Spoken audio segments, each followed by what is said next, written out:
welcome to YarnGasm. I'm Kristen and this is episode 261. If you are a returning viewer, welcome back. And if you are a new viewer, welcome to the podcast. This is a podcast about mostly knitting and sewing and pretty much making all the things in Brooklyn, New York, where I'm from and I live, with my husband Dennis and our adorable cat Bella. And as always, I'm so happy that you're taking some time out of your day to chat about those things with me. And I'm back after another week off. It was my birthday last week, so first and foremost, I just want to say thank you so much to everybody who wished me a happy birthday. I received quite a few birthday wishes on the interweb, so thank you so much. They totally made my day and it was an awesome birthday indeed. I did take a small knitcation in which I just did not work. I made all the things. I got a lot of knitting done. I got some sewing done, which I'll share those projects with you later on in the episode. But yeah, just a big thank you to everybody for all your birthday wishes. As far as announcements go, I have a giveaway to announce. So the last time I recorded, I announced a giveaway, the Recollection Collection by Renee Callahan. So Renee has recently released a new pattern collection, which is absolutely gorgeous. I'm actually knitting the Joe shawl from the collection. Haven't worked on it this past week, but it's a shawl that I'm really enjoying working on intermittently in between some other projects that I'm working on.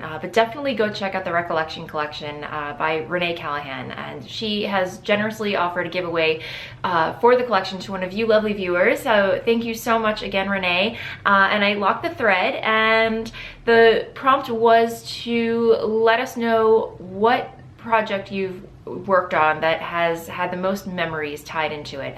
Like every time while you worked on it, you just had a memory tied to it, or after you knit the project, you had a memory tied to that specific project whenever you wear it.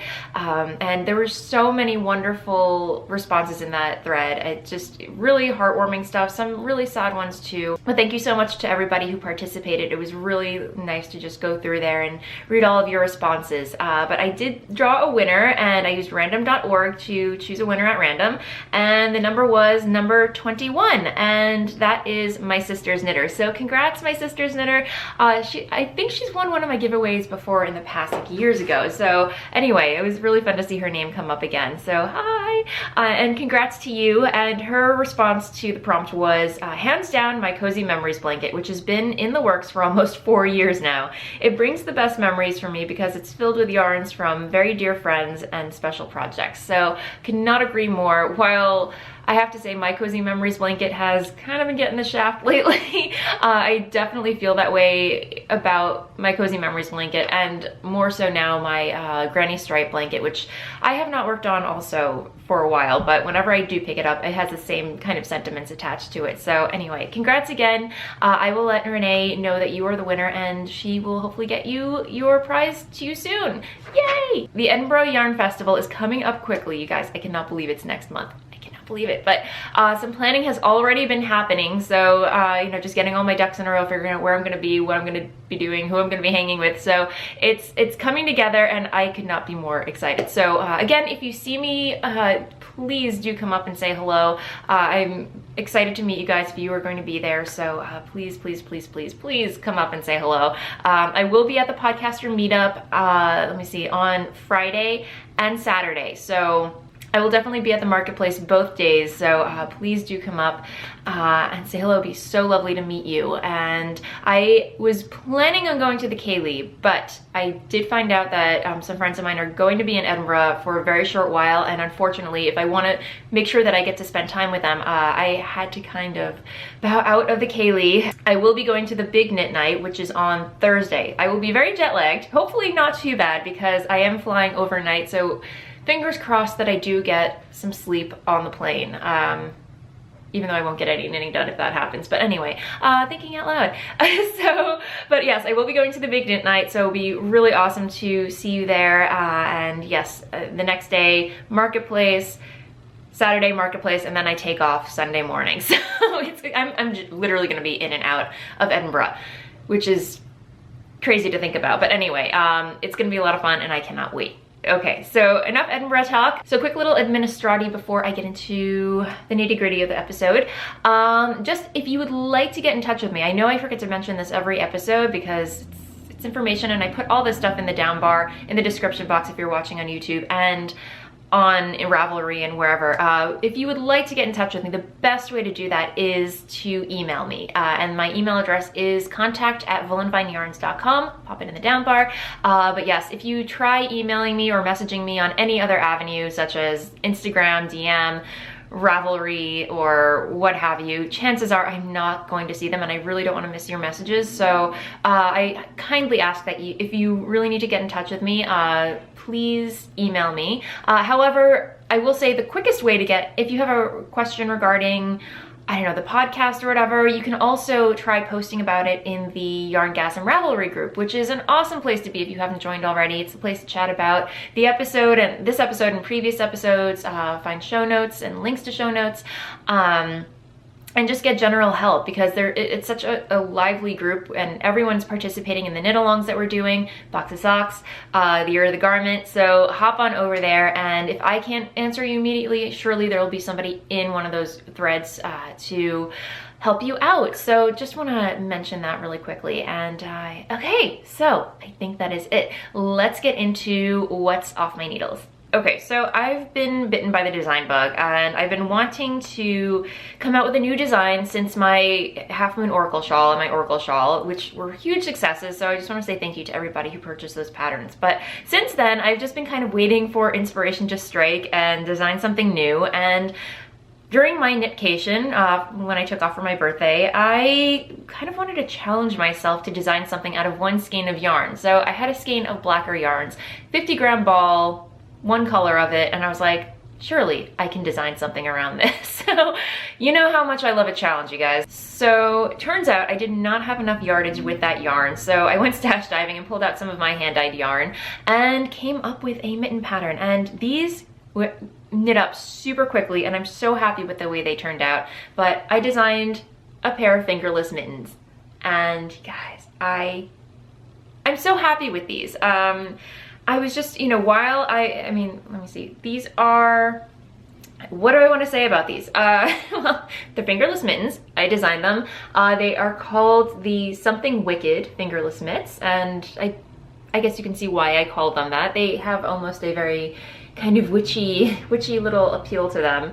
I think what inspired me though was the cable pattern. I looked through my stitch dictionaries, and this motif, I did alter it a little bit to suit the pattern. I guess that's what happens when you do design a pattern most of the time. You know, you take that motif and then fit it, you alter it so it works with the garment or accessory that you're designing. So I did make a couple of alterations to it, but I think what really struck me about it was that it's not a very traditional cable pattern. You know, typical twisted rib or what have you. It just kind of reminded me of like twigs and branches intertwining with one another, and it just, I love like this kind of fishtail, fishbone type of motif like that runs underneath these cables too. It's just really, I don't know, it just spoke to me. So yeah, I'm really pleased with the way it turned out. And then paired with the dark color, it just had this really witchy vibe to it. So Something Wicked I thought was very appropriate. So yeah, these are knit out of my hand-dyed yarn, Voolenvine yarns in Smitten DK in the Grim colorway. No surprise there. But yeah, it's just a very nice dark charcoal blackish gray. And these are so soft. I took them for a test run yesterday. It was a chilly, rainy night, and they kept me warm. I mean, even though they're fingerless mitts, they definitely kept me cozy, and I had freedom to, you know, hold my umbrella and wrangle my iPod when oh my gosh, I'm really dating myself. Things that you can't really do with mittens when you're on the go. So anyway, I'm a little rambly this week, guys.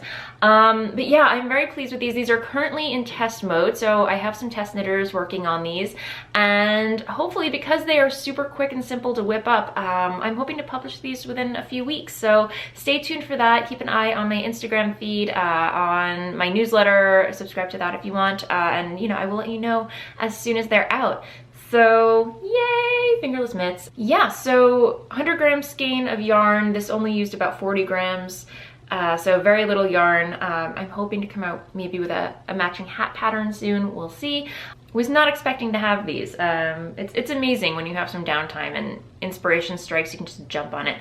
But anyway, yeah, so there's that. And then I don't have anything else off the needle, sadly, but I do have some progress to share with you on my sweaters that I've been working on. So here, living in my pimped out field bag by Fringe Supply is, you guys, it's growing. And some of these, okay, I will admit, I did purchase some more pins for myself, and then I also received some as very lovely gifts from friends. You guys, it's getting heavy. I think the pins are heavier than the project that's inside, and I'm really wondering how I'm going to get through TSA going to Edinburgh with this. Should I even bring this? Should I even bother? I don't know. But anyway, living inside is my Threepmuir sweater by Isolde Teague, and I'm still stuck on Body Island in a sea of stockinette, but it is coming together. I'm knitting the ribbing finally. I'm on the ribbing.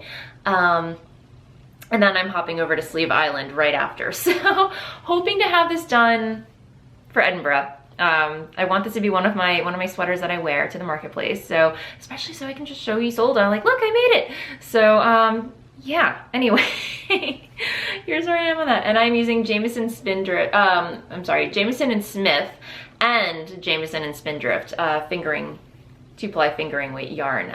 So the teal blue right here is the Jameson and Spindrift in the Dewdrop colorway, and then the green and the white, like the cream, are Jameson and Smith 2-ply jumper weight yarn. And the two are, I have to say, work very nicely together. They're pretty identical. Although I will say the Jameson and Smith is a little bit loftier than the Jameson and the Jameson Spindrift, so in case you're wondering. But here's where I am with that. Yeah, and I'm using, well, for the body I used a US 4, I believe, and then for the ribbing I'm using a US 2.5, which is a 3mm needle. So yay, that's where I am with that. And yeah, so progress, I love progress. And I think I have about 4 more balls of yarn left, so that should be plenty to knit the sleeves. So anyway, yay. And next up, living in my, it's been a while since this has made an appearance on the podcast, but this is my handmade skull bag that I made, sugar skull bag. And you can't really see it, but Hannah from the Corner of Craft and Crafty Chat podcast gifted me this last time I went to Edinburgh. It's a little kitty with a flower in her hair. So it's like a little pretty Bella. Yeah, so anyway. Living inside here is my ever-growing Zweig. And I'm, ooh, there go my needles. But yeah, I finished the body on Zweig and tried it on. Fits like a glove, you guys. I am so in love with this sweater. You have no idea. This is gonna be done, yeah.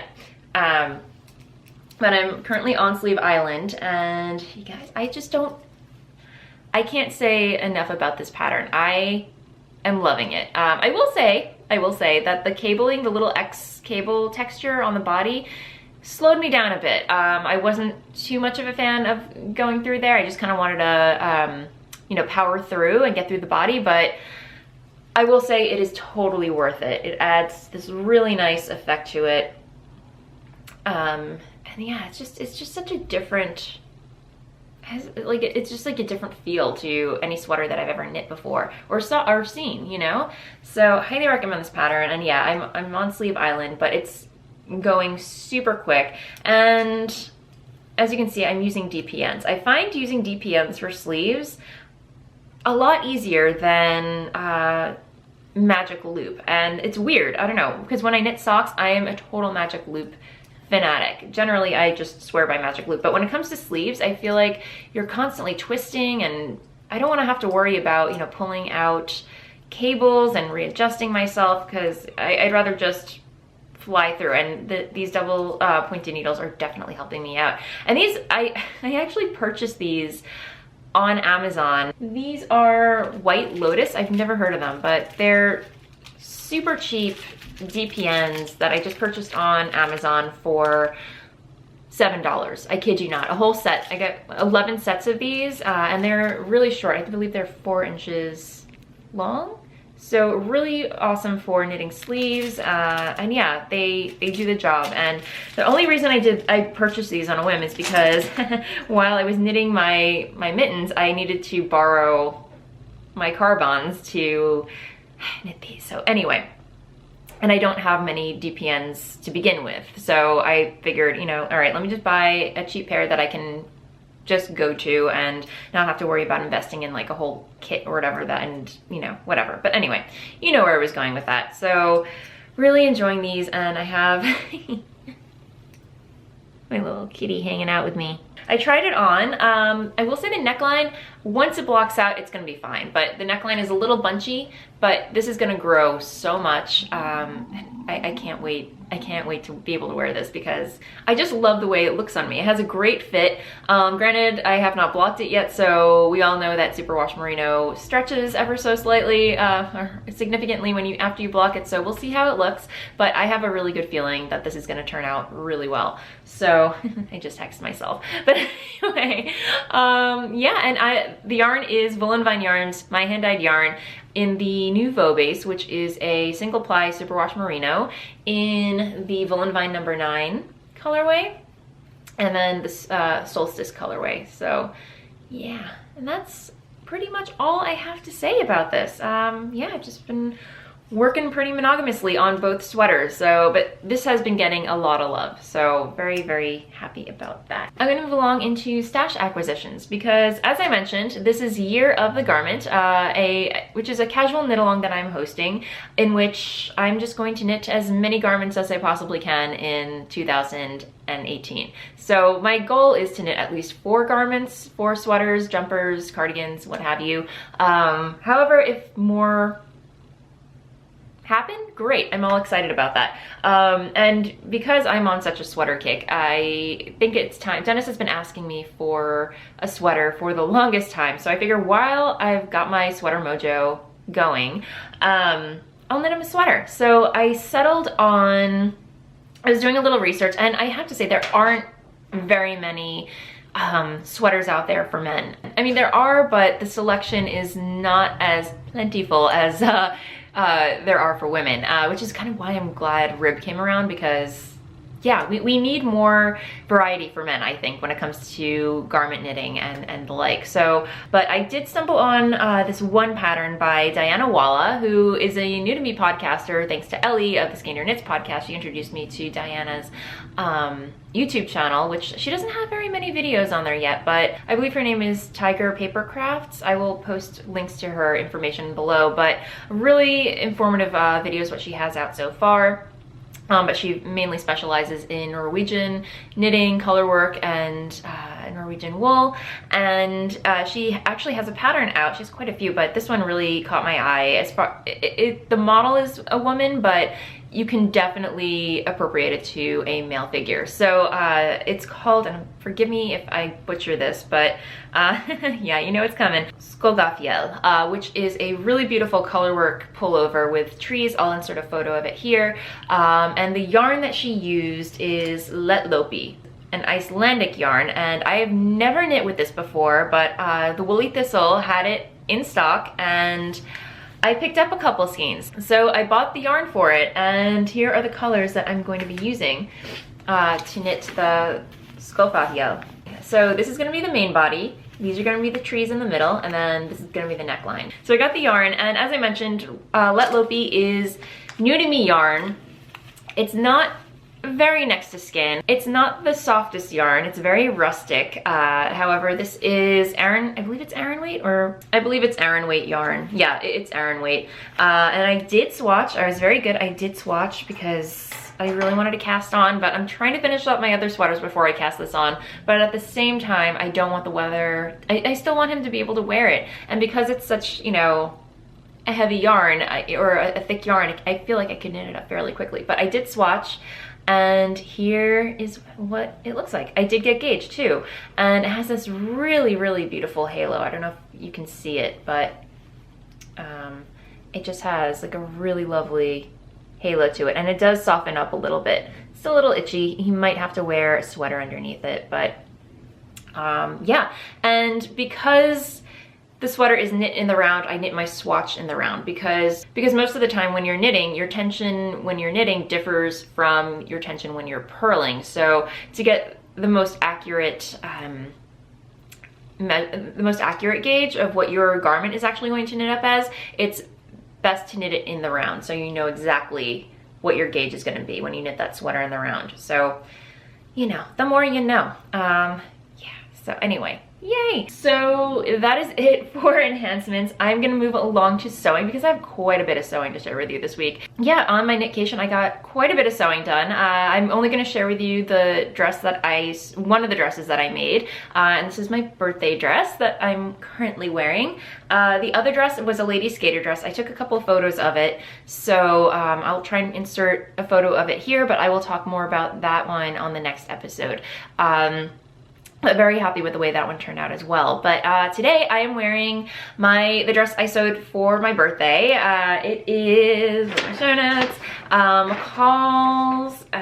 McCall's M6893. I am very very happy with the way it turned out. This is the same pattern that I used to make my Halloween costume. I'll insert a photo of that here. I used the same pieces, except instead of the sheer sheath that goes on top of the bodice, I omitted that and used the strap pattern piece instead, because we all know I can't carry a strapless bodice. That's just not happening. So yeah, straps it was. And yeah, let me stand up and show you. And yeah, I'm so happy with the way this turned out, you guys. It has a gathered skirt.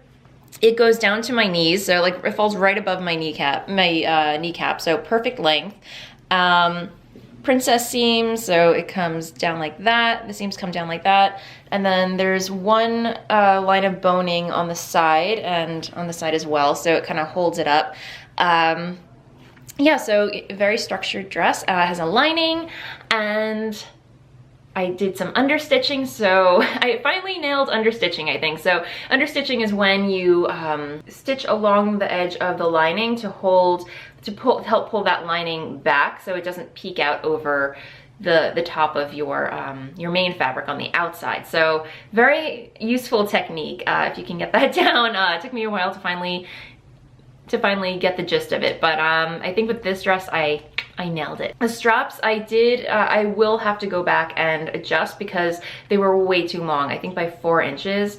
Again, like all these Big 5 patterns put so much ease into these patterns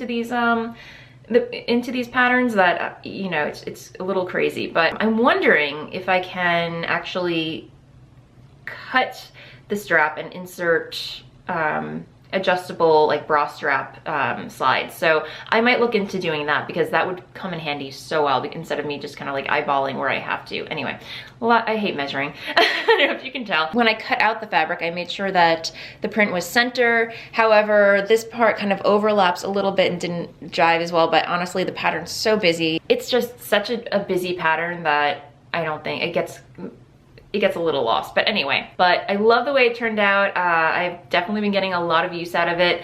And yeah, I'm hoping to wear this in Edinburgh. This will definitely be coming with me to Edinburgh. And I want to make like 20 more of these dresses because it's so my style and the length is perfect.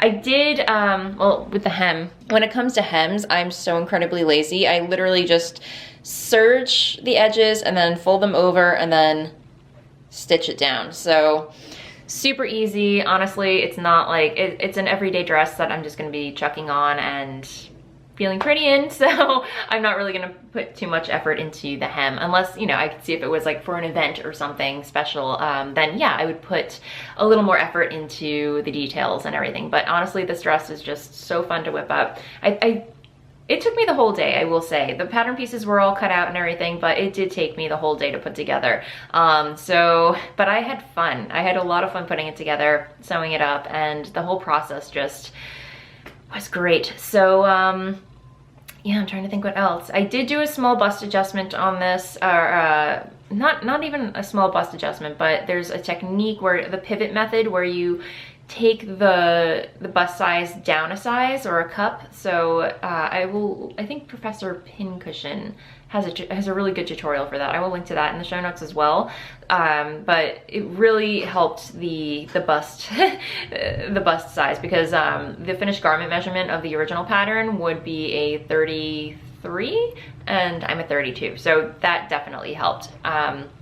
Yeah, and I think that's all I wanted to say about this. That is it for sewing. I am gonna move along to shop update, because I'm finally having another shop update. Thank you so much to everyone for all your patience. I did take last week off, as I mentioned, I did not have an update. So, but I'm back with a pretty big update for tomorrow, Friday, February 9th at 7 p.m. Eastern time. So let me go get what yarns I will have in the shop. Here's what I have dyed up so far this week. I'm still gonna be dyeing more, and last week I did not take the entire week off, so I did get some dyeing done as well. So I have quite a bit to pop in the shop tomorrow. So here's what I have. I have some I Am No Bird, and I'll have all these colors dyed across my Volca base, my Blitzed base, Nouveau base, and Smitten DK base. So here they are on Nouveau and Blitzed. And then I will also have Voolenvine number 9 on, again, here it is on Volca and Blitzed. Then I'll have it on those other bases as well. Goth Day Cake. And here it is on Stellina and Smitten DK. And I just want to point out that some of these will actually be dyed on silver Stellina. My supplier sent me a wrong shipment of silver Stellina, so I just went with it. I didn't want to, you know, send it back, because I still thought it was pretty. But I will make a note. If you sign up for my newsletter, I will make a note letting you know which bases are on the silver Stellina versus the gold Stellina. So just so you are aware of that. And yeah, please do sign up for my newsletter if you'd like to stay in the loop about what colorways will be in the shop, and other news about Voolenvine yarns and the like. So yeah, Goth Day Cake. And I will have some Enjoy the Silence. Here it is on my Nouveau base, my single merino. And here it is on Blitzed, also on silver Stellina. It's been a while since I dyed up Enjoy the Silence, so I thought it was time to give it some face time in the shop. And then of course I will have Grimm. So here it is, and Grimm will also be on silver Stellina, which usually I really like it on gold Stellina, because that's the only way I've seen it, but I really do like the silver. Kind of looks like the night sky. Yeah, anyway, so those are my normal colorways. And then I did have a little fun in the dye pot, and I just want to make another announcement. I've been calling one-of-a-kind skeins in the past Free Swim, because, you know, it's kind of like free swim in the dye pot, but I don't know, it wasn't a name that I was really happy with, so I did a little brainstorming, and I've decided to call my one-of-a-kind skeins Strange Brews going forward. So I really thought that was kind of a neat name for them, but I will have lots of Strange Brew colorways in the shop. So one-of-a-kind colorways that cannot be repeated, but here are a few. There's that one. Again, did not write down the formulas for these, so these cannot be repeated, unfortunately. But yeah, if you can get your mitts on one, awesome. I was in a purple mood. I don't know if you can tell, but yeah, lots of purples, browns. Then I had a little fun with yellow.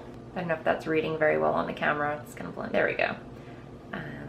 But yeah, so, woof, that one's really, it is quite bright. There we go. That's a pretty accurate. It's just a really lovely speckled neon pinkish purple.